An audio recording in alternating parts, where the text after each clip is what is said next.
Thank you, Tyler. So welcome to RCAM. I'm your host, Ryan, or Taylor, and thank you for tuning in today. So today we're going to be talking about the Canadian man who amputated two of his fingers to identify as transabled. Yeah, new development in the trans sanity, so that should be fun.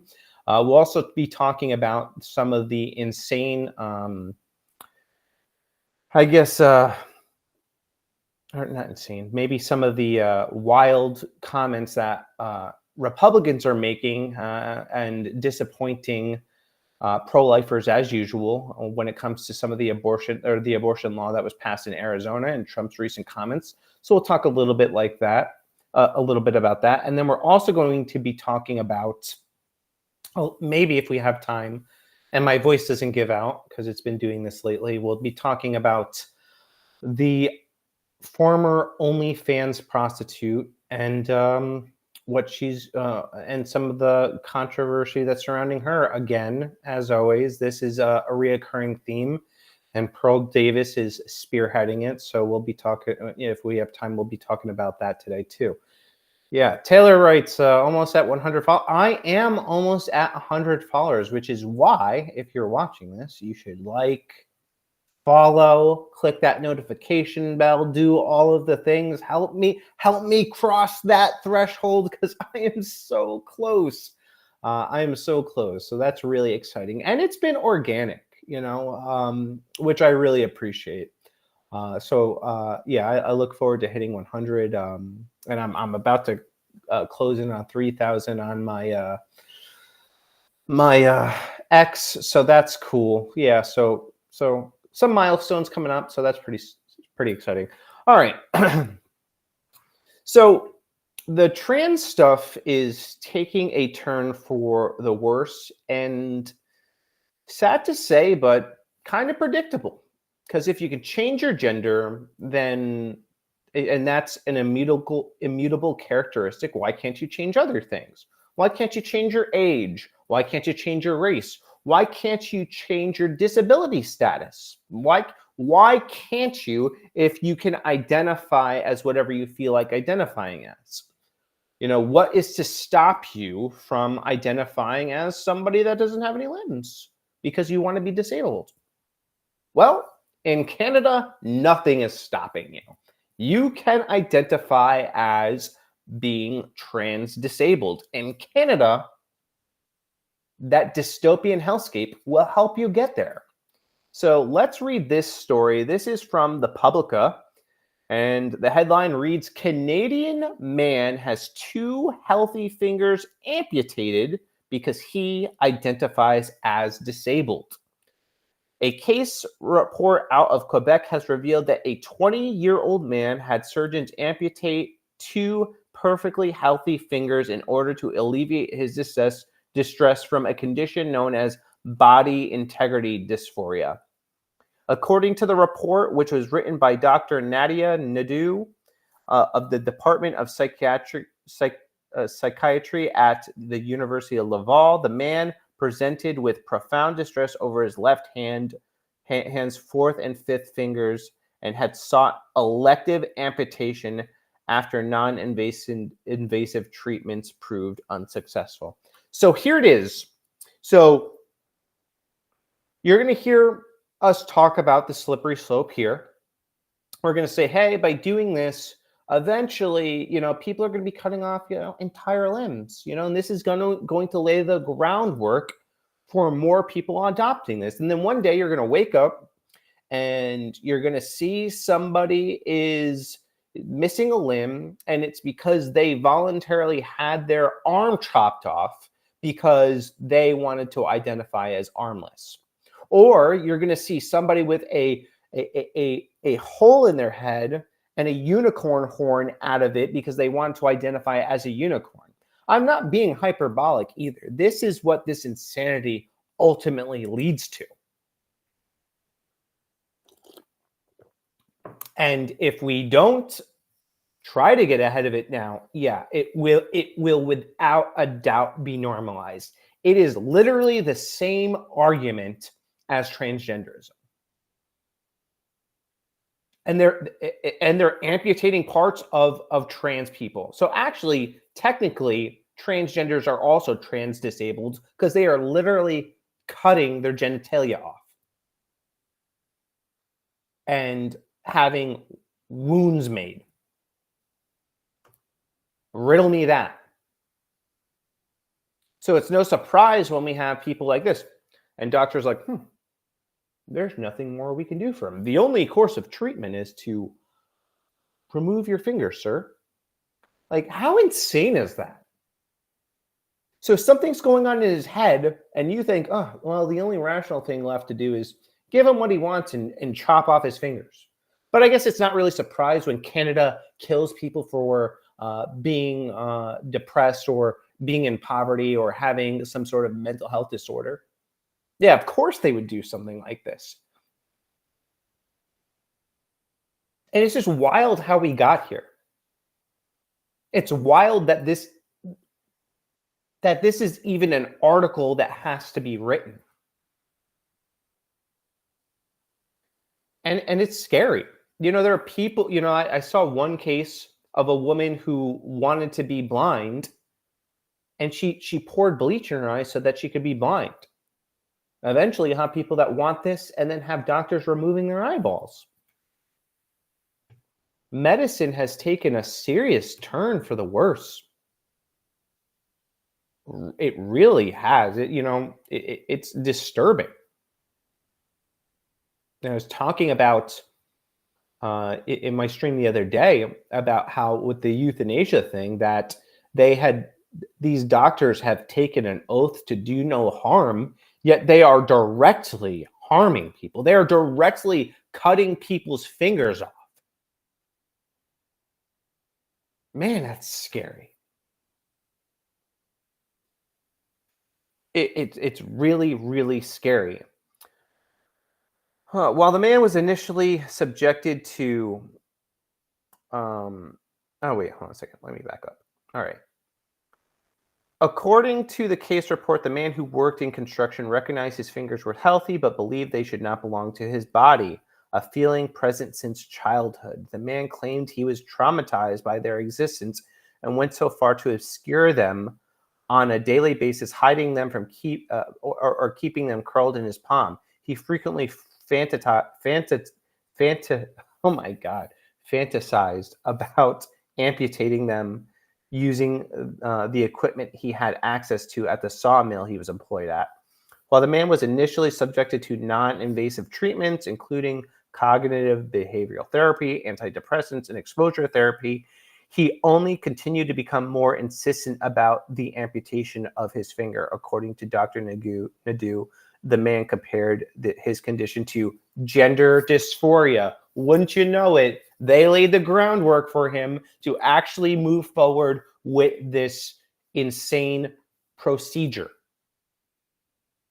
Now, the correct response, if all of these treatments have failed, is, and this is radical, guys, is no.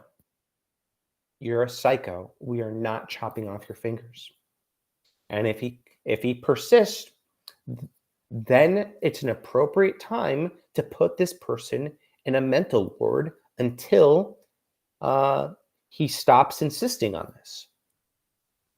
We need to have sane, rational people that say, hey, I'm not going to go along with your delusions. I'm not going to affirm something that is purely insane. I'm not going to do it. I will have nothing to do with this nonsense. Yet we have these doctors, man, who think of this as a medical procedure.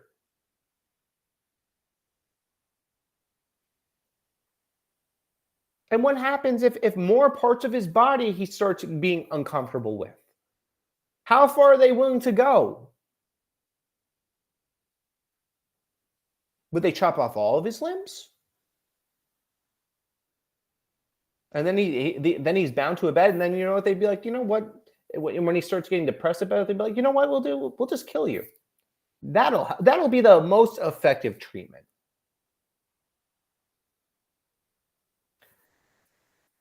God, Jesus got to come soon. Jesus, you have to come soon because people are acting wild.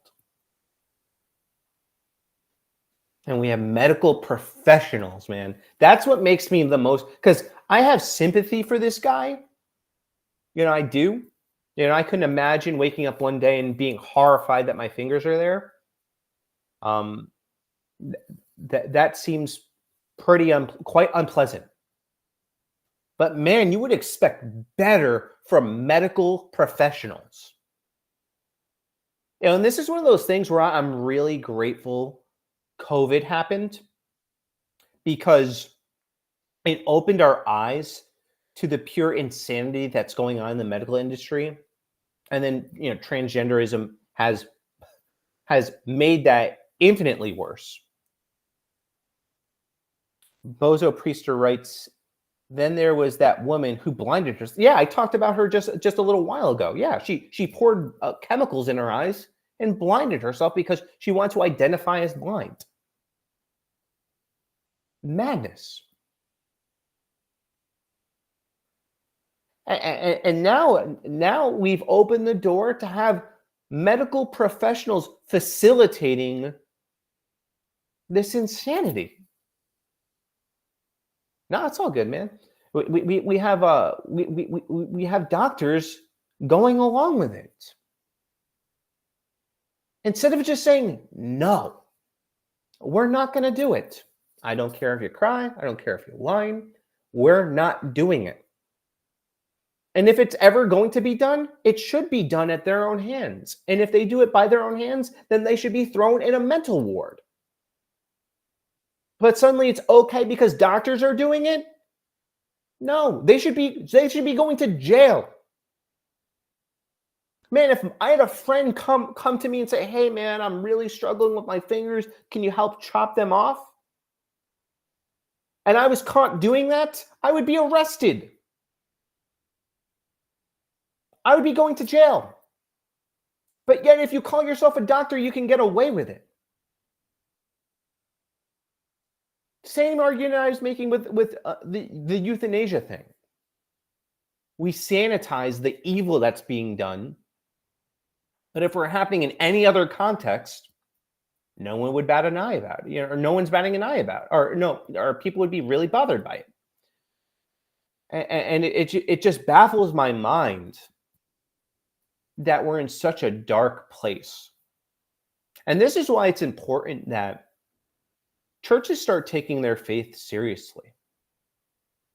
Really, because the world is spinning out of control. People are becoming more and more confused, and they need one place in the world that's going to tell them the truth. If this man came to me and was telling me this, I would do everything possible to root him in the truth. I know you feel that way. I know you think one thing, but that's just not true. Those are Priester writes, I'd take that friend to Shepherd Pratt, local mental health facility in Baltimore. Yeah, that's where they need to go. They need to go somewhere where they're actually not going to be harmed and not going to do any harm to themselves. Because this is crazy. We are now in the generation that is literally affirming insanity. I mean, if we took these people back 100 years ago, people would put them in straitjackets immediately. No questions asked. And if they saw doctors doing this, they'd be arrested for committing insane, unethical, and evil experiments on other human beings. So yeah, I wanted to talk about this story because it's just one of those things where we're not on this slippery slope anymore. Let's be real, guys. We're not on the slippery slope anymore. It's not a slope. It's a cliff. We are falling off a cliff right now and bracing ourselves for impact. That's where we're at as a culture. At least the people that have bought into this nonsense are. Christians, we're still on the slope. because we're actually rooted in truth. And the more rooted and grounded in truth are, the less likely you are to go over that slope and fall off that cliff.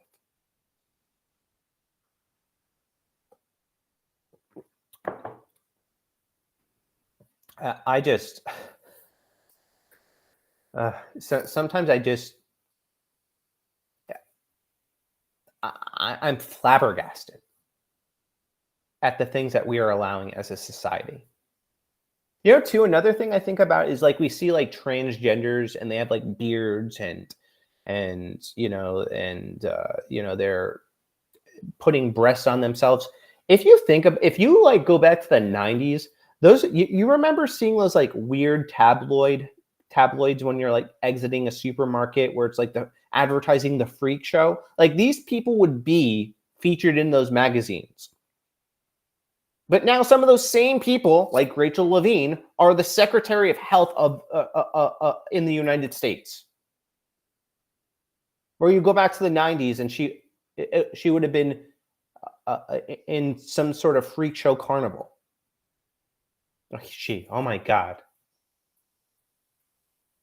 Cancel me. I just referred to her as he.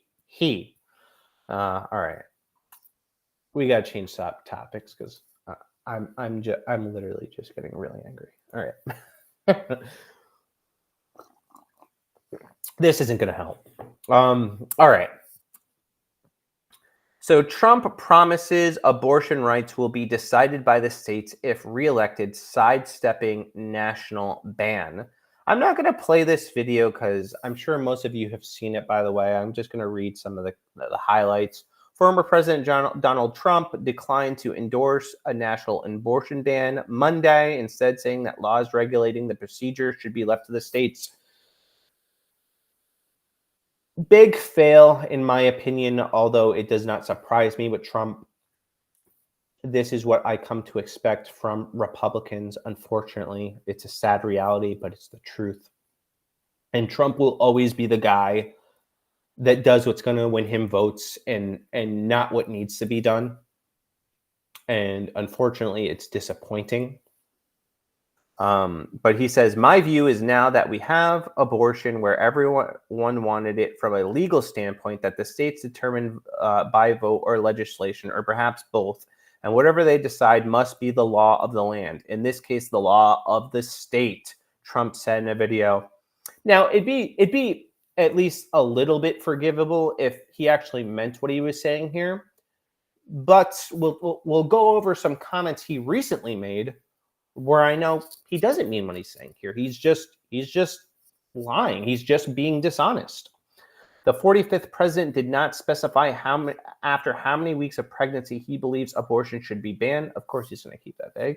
Many states will be different, Trump added. Many will have different numbers of weeks, or some will have more conservative than others, and that's what they'll be. At the end of the day, this is all about the will of the people. I don't know how to break this, but sometimes the will of the people is bad. It's not good. Not in every situation. Sometimes their will is actually evil. Hence, Joe Biden being the president of the United States. Sometimes they do things that the majority have a distorted and evil worldview that is twisted by the mainstream media and reinforced in the university system. So they develop this radical progressive worldview, and it's particularly evil when the will of the people means murdering innocent unborn babies. Call me nuts, but I don't think any state should have the right to decide whether a baby, a human being, an innocent human being, lives or dies at any stage during pregnancy. Their life matters at the moment of conception. That's where life begins. There's scientific consensus there.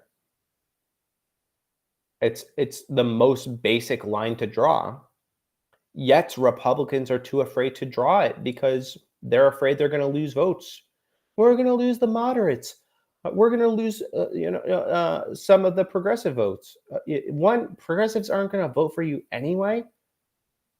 So moderating doesn't really make sense. He would have been better off just not saying anything and standing by his previous comments. But he doesn't do that. In the 4-minute address meant to clarify his position on the hot button issue, Trump boasted that he is proudly the person responsible for the Supreme Court overturning the landmark Roe v. Wade ruling that established the right to abortion nationwide in 2022, which I will give credit where credit is due. He did play a huge role in that, and I'm grateful for that. He also thinks that the 6 conservative Supreme Court justices, 3 of whom he appointed during his term in office, for having the courage for this long-fought battle to end. This 50-year battle over Roe v. Wade took it out of the federal hands and brought it into the hearts and minds and votes of the people in each state. It's really something, Trump said. He said he wanted to use that as leverage to strike a deal that he hoped would make both sides happy and bring the country together. Do you know who you're never going to make happy when it comes to abortion? Leftist. Ever. It doesn't matter how moderate you go because they want abortion on demand into the 3rd trimester. They don't want to moderate on abortion. They want to shout your abortion. They want to celebrate it in the streets.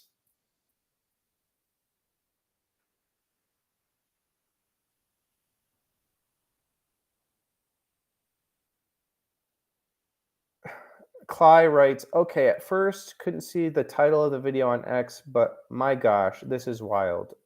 Chopped his finger off. This is ridiculously stupid. Yeah, she's referring to the Canadian man. Yes, insanely stupid and horrifying and like something out of a dystopian nightmare.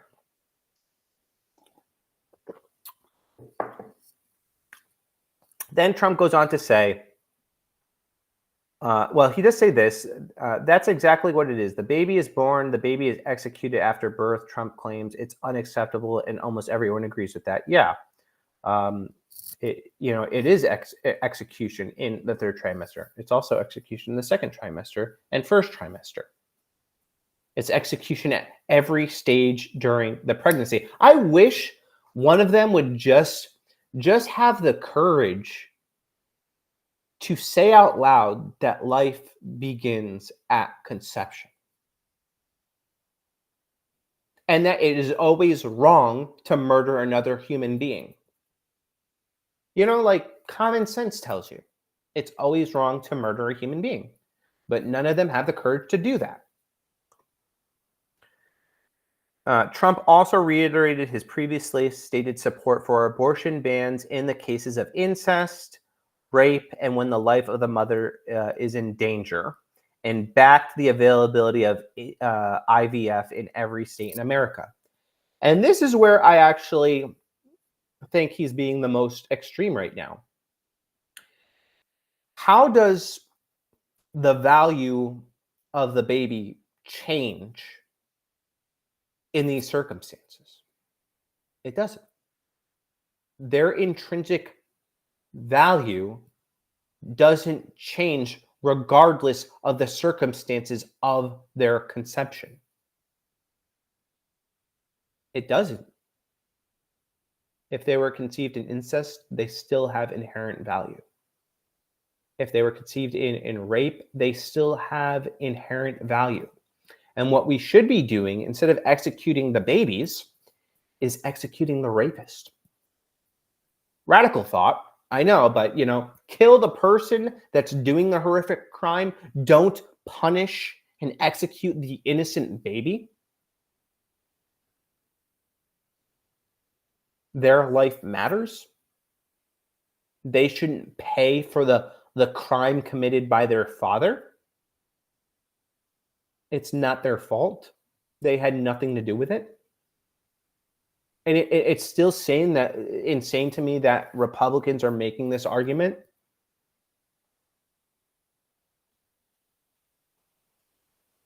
and totally discounting the value of a human being. And two, in this case too, if this is one of the exceptions, then don't you think it stands to reason that people might make false accusations more often, so that they could, abort their child, to get the legal precedent to do that? I think it certainly opens that door.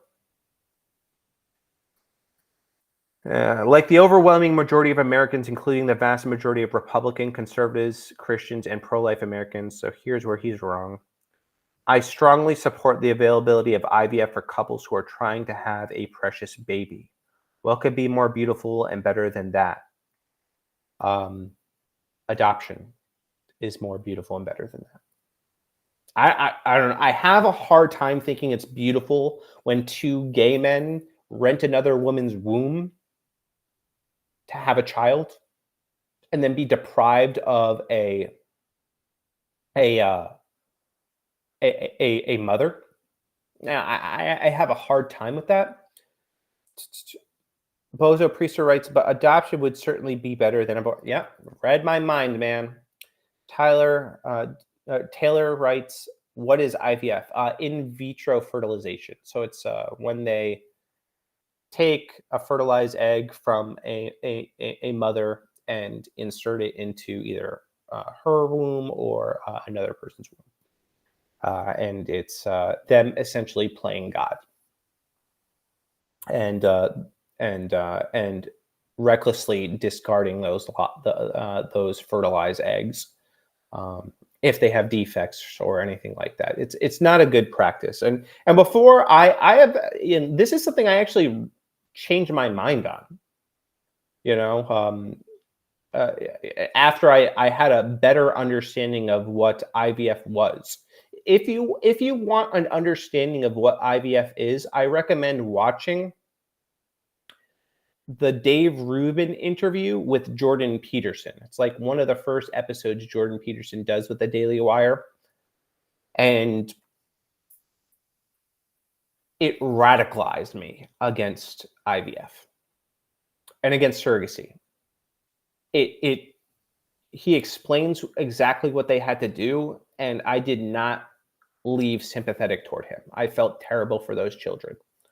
But this is what Trump just endorsed. He just endorsed something that is actually playing a role in the destruction of the nuclear family and also playing a role in children not being adopted. And I said this before when talking about this subject, that parents that can't conceive a child are the perfect match for children who don't have parents. It's a match made in heaven. Taylor writes, what's wrong with surrogacy exactly? Well, so one of the problems with surrogacy is that you are commodifying a woman's body and renting her womb, and this is being used for homosexuals to rent a woman's womb to have a baby. And there are complications that come with surrogacy because you're kind of introducing foreign DNA into that person's womb, which could cause increased risks during pregnancy. Also, too, like if you're entering into a contract as a surrogate, you don't really, depending on the contract, you may not have any rights. So if you decide that you want to keep that baby and the couple that's renting your womb decides, it has a defect, we want to abort it, that person has no choice but to abort that child. So it's pretty dark, and I definitely recommend looking deeper into it. Because there are people too that have been far more eloquent on this topic than I have. I have a base understanding, and I definitely don't like it. Now, I do understand why a lot of people do get it, which is why for so long that I was supportive of it. Now, there are people that have had their children, friends of mine that had their children born of IVF. And I don't regret that their children were born, but I do think now it needs to stop. like no more children should be born this way because it's going to contribute overall to the destruction of the nuclear family. And then that'll lead to things too like ectolife, which are those artificial wombs. So it's just paving this way for this dystopian future that we are steamrolling into. So yeah, this is for the most part my biggest issues with some of what Trump said. And now Arizona has passed a law. So the Arizona Supreme Court rejected arguments on Tuesday that should uphold the current 15-week abortion ban signed in 2022 by Doug Ducey that was enforced after the end of Roe v. Wade. Instead, the court ruled that the 1864 law passed before Arizona was even a state should be enforced. The Civil War era law makes performing or helping a pregnant person receive an abortion a felony that is punishable by 2 or 5 years in prison. Based, because that's exactly what should happen if you kill an unborn baby. It also includes and does not exclude exceptions in the case of rape or incest, instead only giving exceptions for when it is necessary to save the, I hate this language, pregnant mother's life, because only mothers can get pregnant. Some Republicans have shown support for abortion bans, including Senate candidate Kari Lake have said they oppose the ruling. Another one, Kari Lake. I started off kind of a fan of Kari Lake. I liked a lot of what she had to say, but this take on abortion is a huge L, and I'll talk about that in a little bit. But first, I want to play some of Trump's comments on this abortion ban. Thank you, sir. Mr. President, did Arizona go too far? Did Arizona go too far? Yeah, they did, and that'll be straightened out. And as you know, it's all about states' rights. That'll be straightened out. And I'm sure that the governor and everybody else are going to bring it back into reason, and that will be taken care of, I think, very quickly. What do you think about Florida? Florida's probably maybe going to change also. See, it's all about it's the will of the people. This is what I've been saying. It's a perfect system. So for 52 years, people have wanted to end Roe v. Wade to get it back to the states. We did that. It was an incredible thing, an incredible achievement. We did that, and now the states have it, and the states are putting out what they want. It's the will of the people. So Florida's probably going to change. Arizona's going to definitely change. Everybody wants that to happen. And you're getting the will of the people. It's been pretty amazing when you think. Well, the will of the people, evidently, is that they want people that perform abortions thrown in jail. And I think that's great. So, seems to be kind of backfiring a little bit. Let's share this tab because this is Kari Lake's statement on abortion. So Kari Lake released a statement on Arizona Supreme Court abortion ruling. Following today's Arizona Supreme Court abortion ruling, Kari Lake released the following statement. I'm not going to read this whole thing. I'm just going to read what the statement right here. As your senator, I will oppose federal funding for abortion. Great. That's good. Federal bans on abortion. Not good. What, like this is where they lose me, because if they believe that abortion is wrong, which they do, which they claim to do, and that it's murder, then why wouldn't we want to federally ban murdering unborn babies? That's where the logic breaks down. Why wouldn't we? I don't get it. As your senator, I will fight for the baby bonuses. So this is actually something I agree with. She's talking about basically reducing the taxes of parents based on the number of kids they have. So you go down in paying taxes until you have 4 kids, and then you don't pay anything in taxes, which I think anything that reduces taxes, good idea. So I'm with that. Making adoption more accessible and affordable, I'm with that. Strengthening the economy so that mothers can afford a baby, good. Protecting IVF, no. Huge fail. Extending the child tax credit, good. Paid family leave, good. Investing in childcare, good. So this comment right here, the protecting IVF, I'm not on board with. And I do want to play a video by her real quick. I'm only going to play like the beginning portion of it. This total ban on abortion that the Arizona Supreme Court just ruled on is out of line with where the people of this state are. The issue is less about banning abortion and more about saving babies. I agree with President Trump. This is such a personal and private issue. I chose life, but I'm not every woman. I want to make sure that every woman who finds herself pregnant has more choices so that she can make that choice that I made. I'll never forget the first time I got pregnant, taking that pregnancy test, looking down, and I was excited, but I'll be honest, I was afraid as well. I was nervous. I was anxious. It's natural for women to be nervous and anxious when they're pregnant. I never would ever assume that any woman had the same exact feelings I had or situation I had. We know that some women are economically in a horrible situation. They might be in an abusive relationship.